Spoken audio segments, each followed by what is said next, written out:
저는 올해 82살 된 이호선입니다. 오늘 여러분께 말씀드릴 이야기는 정말 충격적입니다. 제가 지난 82년을 살아오면서 목격한 가장 소름 끼치는 발견 중 하나인데요.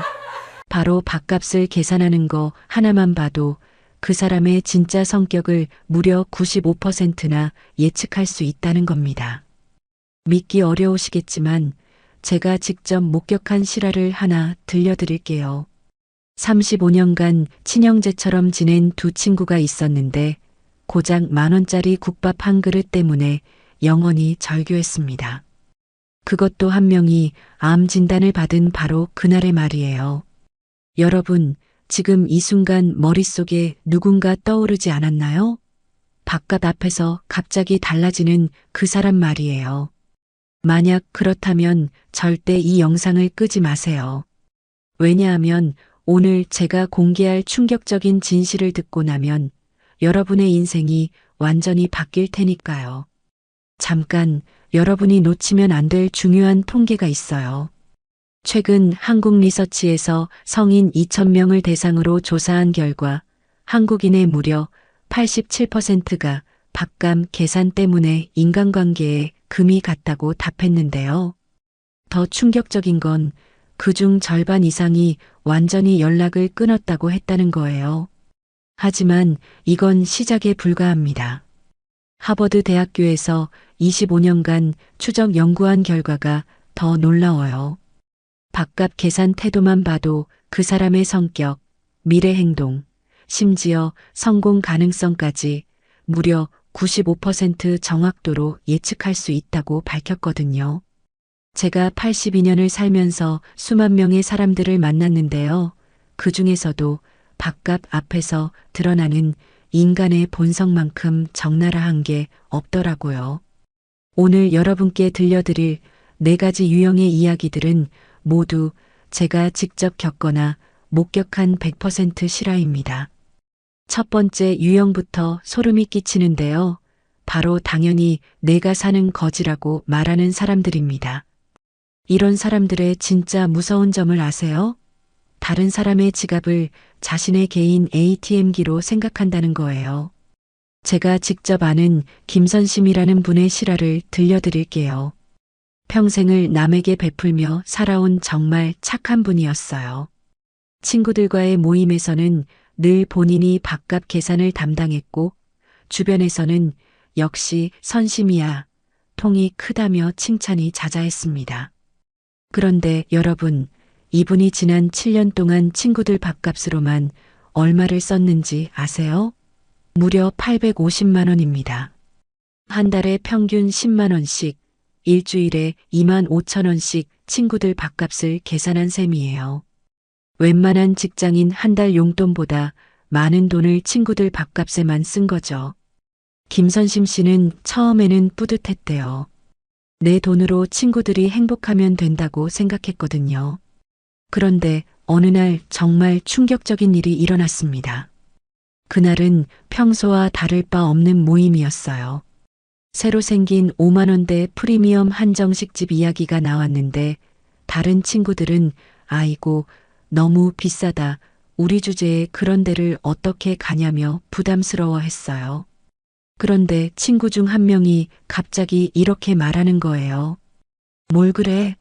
어차피 선심이가 밥값 계산할 거 아니야. 그냥 가자. 우리 걱정할 거 없잖아. 김선심 씨는 그 순간 망치로 머리를 맞은 듯한 충격을 받았대요. 언제부터 자신이 친구들의 공용 신용카드가 되었는지, 자신의 지갑이 다른 사람들의 무료 식권이 되었는지 알 수 없었거든요.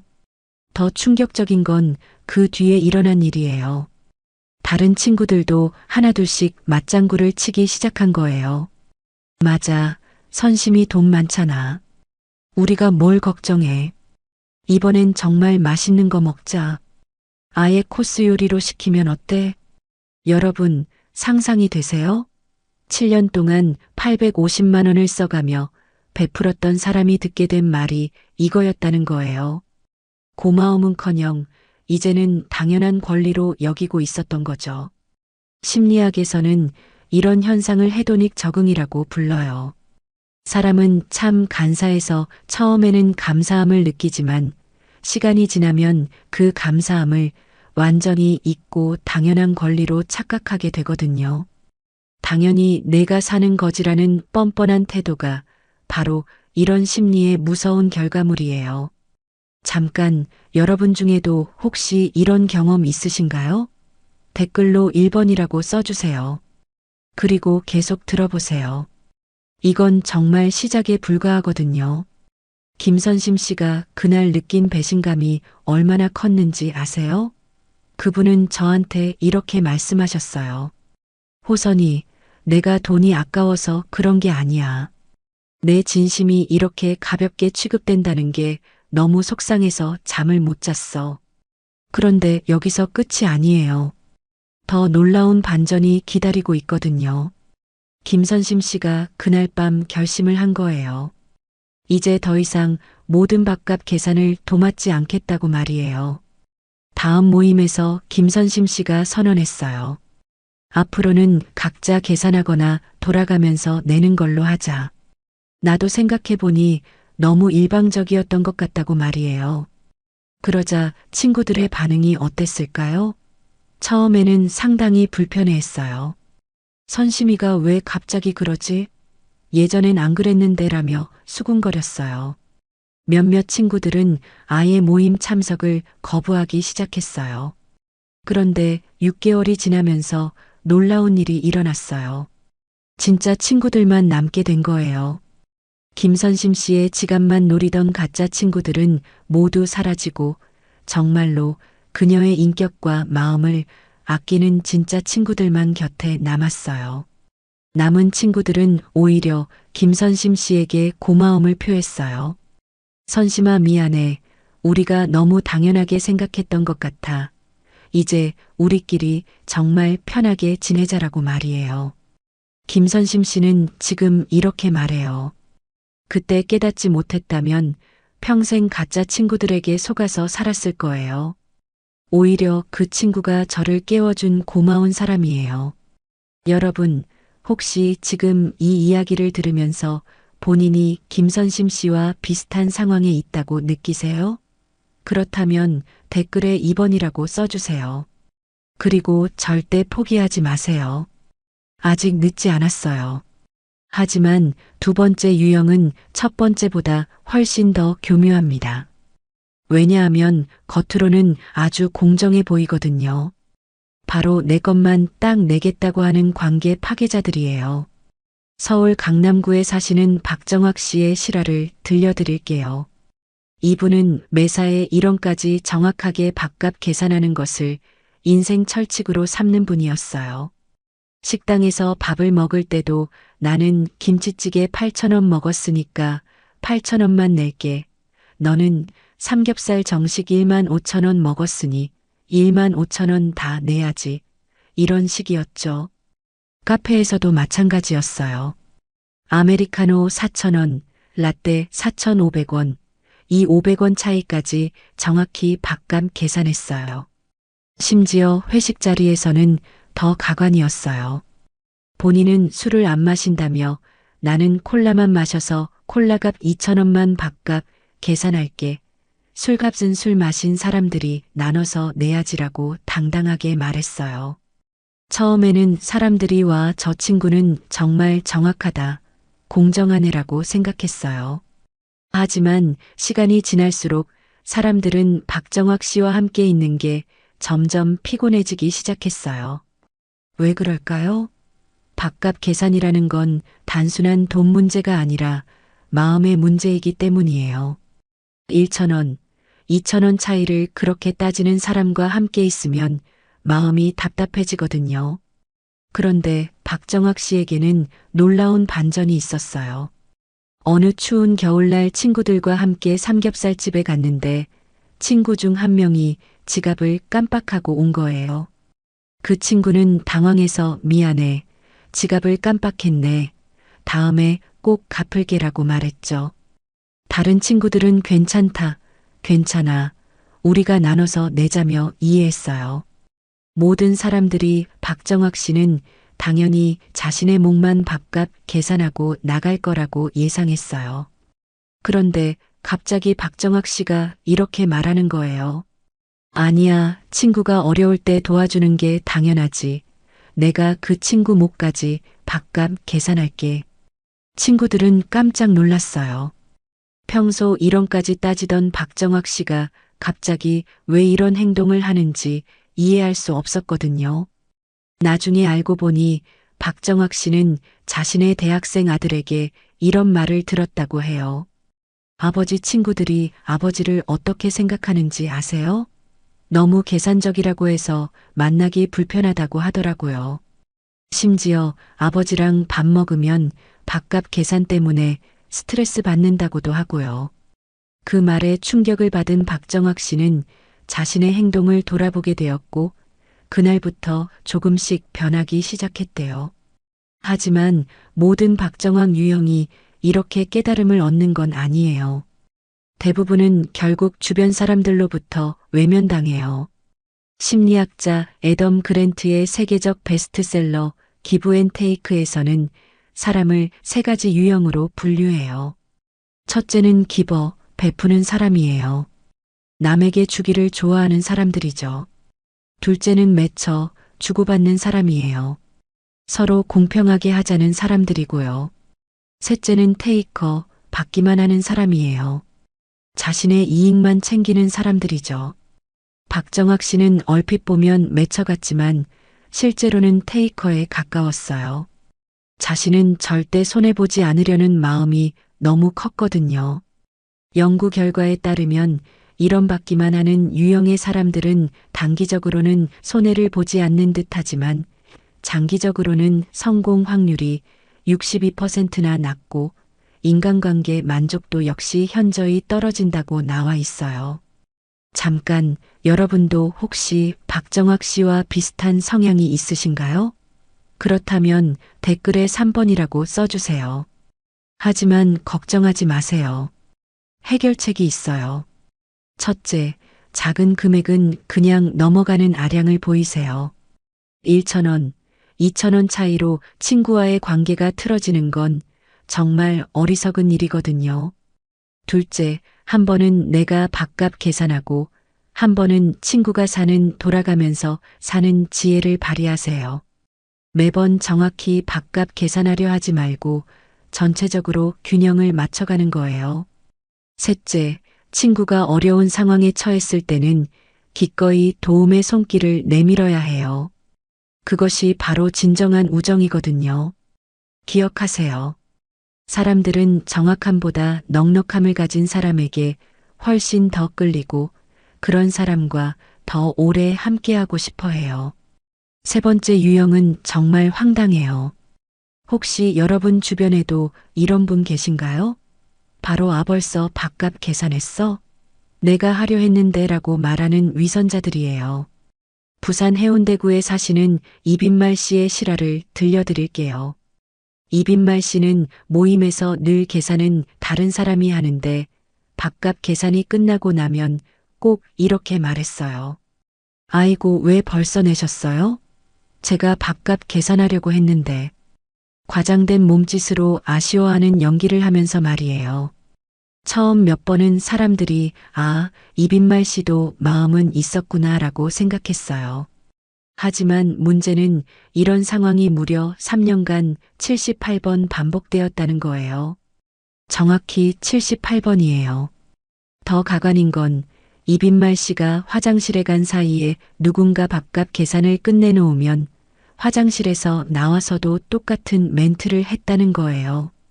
어머, 제가 화장실 간 사이에 벌써 밥값 계산하셨네요. 제가 하려고 했는데. 친구들이 재미있는 실험을 해봤어요.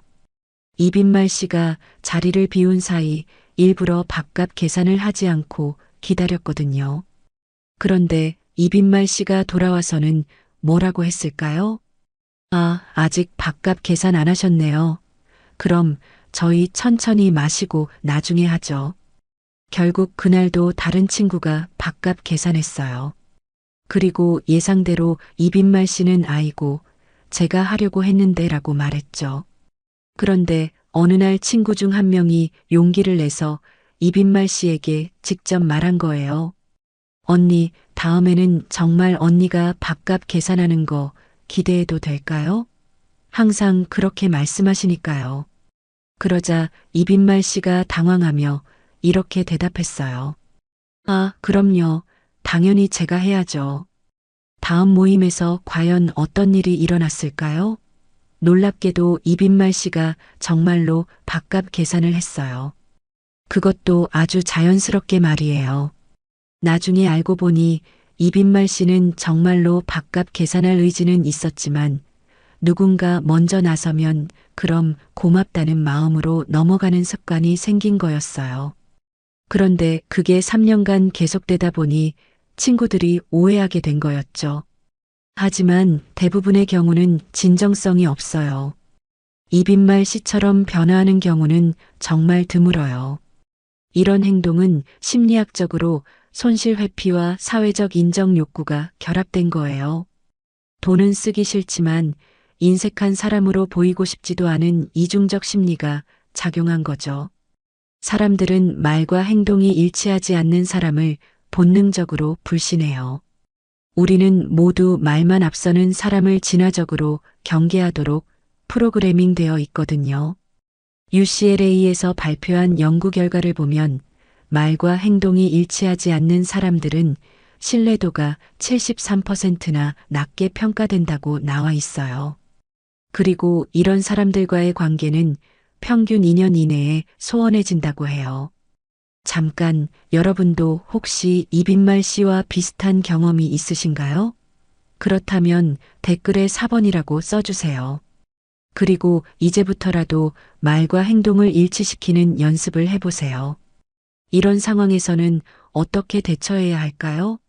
첫째, 상대방에게 기회를 충분히 주는 것이 중요해요. 너무 서둘러 밥값 계산하지 말고 오늘 잘 먹었어. 고마워라고 말하며 상대방이 먼저 나서도록 5초 정도 기다려보는 거죠. 진짜 밥값 계산할 의지가 있다면 그때 나설 거예요. 둘째, 만약 늘 말만 앞서는 사람이 있다면 다음번에는 정중하지만 직접적으로 이야기해 보세요. 다음에는 정말 밥값 계산하는 거 기대해도 될까요? 항상 그렇게 말씀하시니까 한번 부탁드려 볼게요라고 말이에요. 셋째, 계속 같은 패턴을 반복한다면 더 이상 기회를 주지 마세요. 아, 괜찮아요. 저희가 할게요라고 단호하게 말하고 넘어가세요. 말과 행동이 일치하는 사람만이 진정한 신뢰를 얻을 수 있어요. 그 신뢰가 바로 건강한 관계의 토대가 되거든요.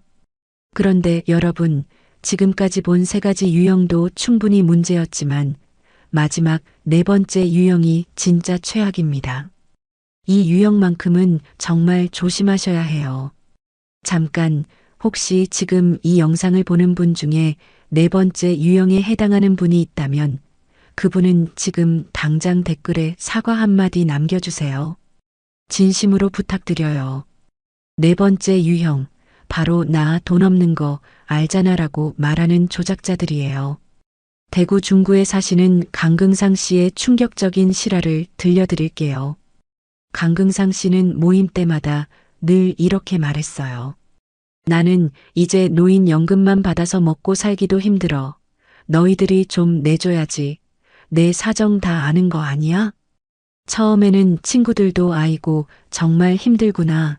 그럼 우리가 내야지 하며 이해했어요. 나이 들어 경제적으로 어려우니 도와주는 게 당연하다고 생각했거든요. 무려 4년간 친구들이 강긍상 씨의 밥값을 대신 내줬어요. 매주 2번씩 모임을 가졌으니 대략 400회 정도의 모임이었죠. 총 금액이 얼마인지 아세요? 무려 680만 원이에요. 한 번에 평균 1만 7천 원씩 친구들이 대신 낸 셈이에요. 이게 얼마나 큰 돈인지 아세요? 웬만한 중고차 한 대 값이에요. 친구들이 4년간 강긍상 씨에게 중고차 한 대를 사준 셈이죠. 실제로 전국경제인연합회에서 조사한 결과를 보면 이런 유형의 사람들이 주변 관계에서 얻는 경제적 이익은 연평균 250만 원에서 400만 원에 이른다고 해요. 이건 정말 무시할 수 없는 큰 돈이죠. 강긍상 씨는 매번 고맙다, 고마워. 나중에 형편이 나아지면 꼭 갚을게라고 말했어요. 그러면서 눈물까지 글썽이며 감동받는 연기를 했죠. 친구들은 그런 강긍상 씨를 보며 정말 힘든가 보다 우리가 도와줘야지라고 생각했어요. 그런데 어느 날 충격적인 진실이 밝혀졌어요. 강긍상 씨의 SNS를 우연히 본 친구가 있었거든요. 거기에는 어떤 사진들이 올라와 있었을까요? 여러분, 정말 소름 끼치는 내용이에요. 최신 아이폰 프로맥스를 자랑하는 사진, 제주도 5박 6일 골프 여행 사진들, 그리고 심지어 150만 원짜리 새 낚시 장비를 뽐내며 드디어 장비빨 좀 받아보자라고 쓴 글까지 있었던 거예요. 친구들은 완전히 충격에 빠졌어요. 돈이 없어서 연금으로 겨우 산다던 강긍상 씨가 180만 원짜리 최신 스마트폰을 쓰고 제주도 골프 여행을 다니며 150만 원짜리 낚시 장비까지 사고 있었던 거예요. 더 가관인 건 그의 SNS를 자세히 보니 매주 3, 4회씩 고급 식당에서 혼자 식사하는 사진들이 올라와 있었다는 거예요. 한 번에 5만 원, 6만 원씩 하는 한우 스테이크, 프리미엄 초밥, 와인까지 마시면서 말이에요. 친구들한테는 라면으로 연명한다고 말해놓고서요. 그런데 진짜 충격적인 건 따로 있었어요. 강긍상 씨가 다른 모임 친구들에게 한 말이 전해진 거예요. 요즘 젊은 애들이 인심이 없어서 밥값도 각자 내자고 하더라. 옛날 사람들 어른 모시는 예의도 없어졌어라며 푸념했다는 거예요. 친구들은 완전히 배신감을 느꼈어요. 자신들의 선의를 이용해서 공짜로 밥을 먹어놓고 다른 곳에서는 자신들을 인심 없는 사람들로 매도하고 있었던 거거든요. 결국 35년 지기 친구들까지 모두 강긍상 씨와 연락을 끊었어요. 한 친구는 이렇게 말했어요. 돈이 문제가 아니야. 우리를 이렇게 속이고 이용했다는 게 정말 충격이었어. 사람으로서 어떻게 그럴 수가 있나? 통계에 따르면 이런 조작적 행동을 하는 사람들은 평균 3년 안에 기존 인간관계의 89%를 잃는다고 해요. 그리고 그 이후로는 새로운 인간관계를 형성하는 것도 거의 불가능해진다고 하고요. 공자님께서 말씀하셨죠. 군자는 의리에 박지만 소인은 이익에 박다고요. 밥값 문제는 그 사람의 됨됨이와 직결돼요. 자신의 이익을 위해 거짓말을 하고 타인의 동정심을 악용하는 건 단순한 돈 몇만 원의 문제가 아니에요. 이건 그 사람의 인격과 도덕성 자체에 대한 문제예요. 연구에 따르면 이런 조작적 행동을 하는 사람들은 다른 영역에서도 비슷한 패턴을 보인다고 해요. 결국 모든 인간관계에서 고립될 수밖에 없죠. 잠깐 여러분 중에도 혹시 주변에 이런 사람이 있다면 댓글에 5번이라고 써주세요. 그리고 절대 당하지 마세요. 그렇다면 이런 유형의 사람에게는 어떻게 대처해야 할까요? 첫째, 명확한 선을 긋고 자신의 주장을 분명히 전달해야 해요. 미안하지만 우리도 모두 생활이 넉넉한 건 아니야. 이번에는 각자 밥값 계산하는 게 어때? 라고 직접적으로 이야기하는 거죠. 둘째, 상대방의 말만 믿지 말고 행동을 관찰하세요. 정말 경제적으로 어려운 상황인지 아니면 단순히 공짜로 먹으려는 건지 냉정하게 판단해야 해요. 셋째, 지속적으로 이런 패턴을 보인다면 과감하게 관계를 정리하는 용기도 필요해요. 때로는 불편하더라도 건강한 관계를 위해 꼭 필요한 과정이에요. 만약 여러분이 지금까지 이런 식으로 행동했다면 아직 늦지 않았어요. 지금부터라도 정직하게 행동하세요. 진정한 관계는 거짓 위에 세워질 수 없거든요. 여러분, 그런데 정말 놀라운 건 밥값을 기꺼이 내는 사람들의 미래예요. 제가 82년을 살아오면서 관찰한 결과 밥값을 기꺼이 계산하는 사람들이 결국 더 성공하더라고요. 왜 그럴까요? 그건 바로 신용과 협력이라는 중요한 가치를 이해하고 있기 때문이에요. 스탠포드 대학교에서 20년간 추적 조사한 결과를 보면 밥값을 기꺼이 내는 사람들이 그렇지 않은 사람들보다 연봉이 평균 34% 높고 승진 확률도 1.3배 높다고 나와 있어요. 반면에 밥값을 안 내는 사람들은 어떻게 될까요? 결국 기존의 친구들이 모두 사라지고 선배들은 뒤를 봐주지 않으며 후배들에게는 무시당하게 돼요. 이렇게 밥값을 내지 않고 모은 돈들은 그 성향의 근본이 인색하기 때문에 절대 성공에 필요한 자금으로 활용되지 못하게 돼요. 어느 누구도 인색한 사람과 인간관계를 맺고 싶어 하지 않기 때문이에요.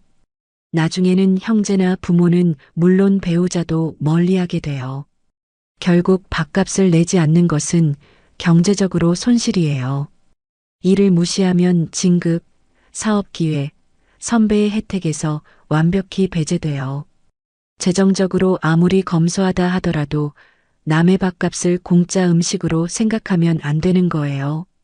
제가 권하는 최소한의 규칙이 있어요. 연장자나 돈을 많이 버는 친구가 2번 사면 나도 1번은 산다.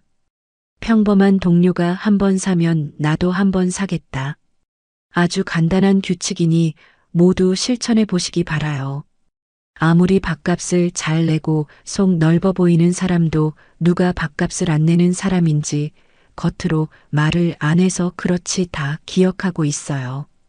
그렇게 너그러운 사람도 밥값 외의 업무에 대해서는 철저히 따진다는 걸 알아야 해요.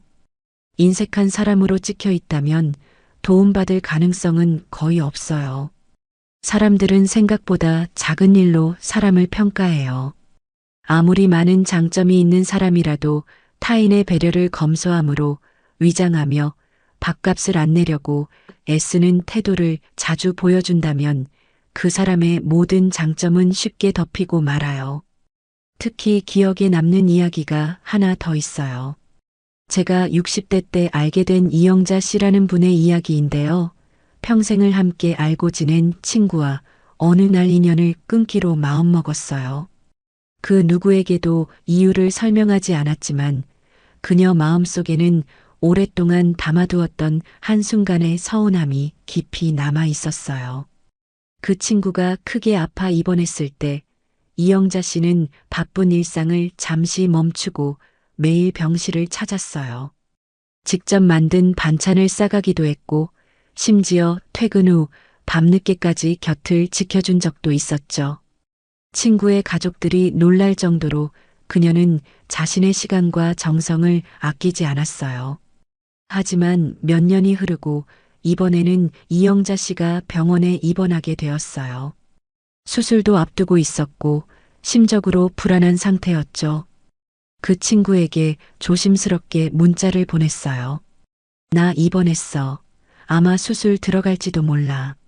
그녀는 위로의 한마디 아니면 그냥 괜찮냐는 말이라도 듣고 싶었어요. 그런데 돌아온 대답은 단 한 줄이었어요. 어우, 바빠서 못 갈 것 같아. 어차피 뭐 병실에 가도 할 말 없잖아.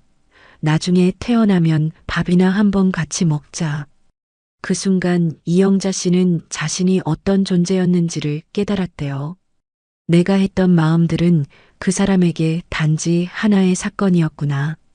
그 마음이 들자 그동안 쌓였던 자잘한 서운함들이 홍수처럼 밀려왔어요. 심리학자들은 이런 관계를 정서적 비대칭 관계라고 설명해요. 한쪽은 진심을 주며 관계를 쌓고 있지만 다른 한쪽은 그 진심을 거래나 의무처럼 느낀다는 거예요.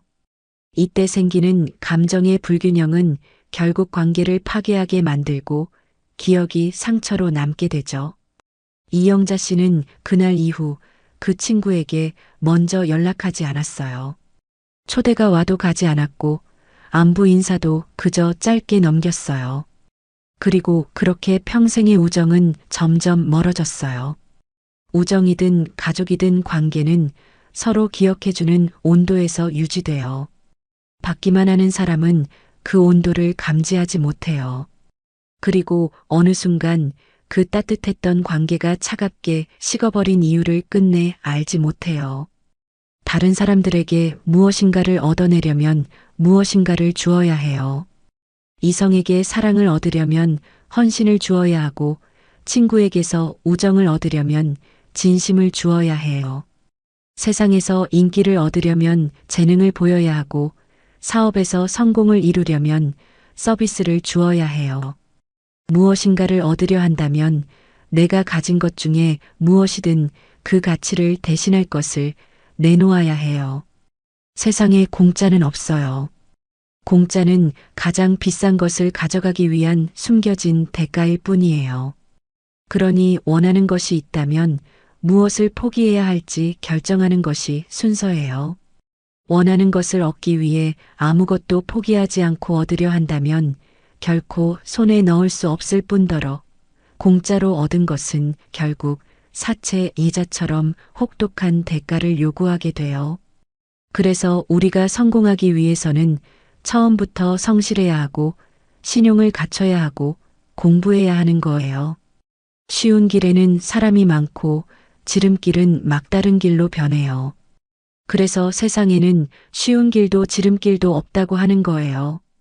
성공한 사업가 김승호 씨는 자신의 책에서 잠시 나타난 쉬운 길과 지름길이 인생 전체에서 나타나는 행운은 지금껏 본 적이 없다고 했어요. 부정하거나 얄팍하게 살아서 생긴 이익은 이익이 아니라 빚이에요. 빚은 언젠가 갚아야 하고 본인이 갚지 않으면 자식이라도 갚으라고 요구하는 것이 인생이에요.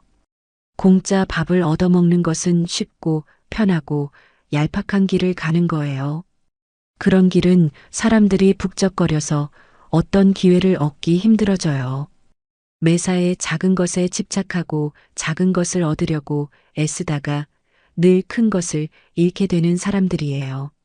한 끼 밥값 벌었다는 그 작고 단순한 행운이 인생 전체에서 항상 언제든지 나타나 늘 나에게 행운을 가져다 줄 것으로 믿는다면 정말 어리석은 거겠죠. 반면에 부자들은 사소한 것을 포기하고 큰 것을 얻어내는 삶을 살아요. 신용과 협력이라는 중요한 목표를 이루기 위해서 기꺼이 밥값을 계산하고 시간을 쓰고 잠깐의 언짢음을 감수해요. 그러므로 밥값을 내는 것이 결국 버는 것이고 성공으로 가는 길이에요. 여러분, 제가 82년을 살아오면서 정말 많은 사람들을 봤어요. 그 중에서도 밥값 계산 하나로 인생이 갈리는 경우를 수없이 목격했죠. 마지막으로 여러분께 꼭 드리고 싶은 말이 있어요. 혹시 지금 떠오르는 사람이 있다면 내가 그 사람에게만 일방적으로 주고 있지는 않았는지 아니면 반대로 그 사람에게 받기만 하고 있지 않았는지 잠시 돌아보셨으면 좋겠어요. 관계는 거창한 말보다 작은 행동에서 무너지고 작은 배려로 다시 살아나요. 지금 이 순간 내 사람을 다시 생각해보는 계기가 되었길 바라요.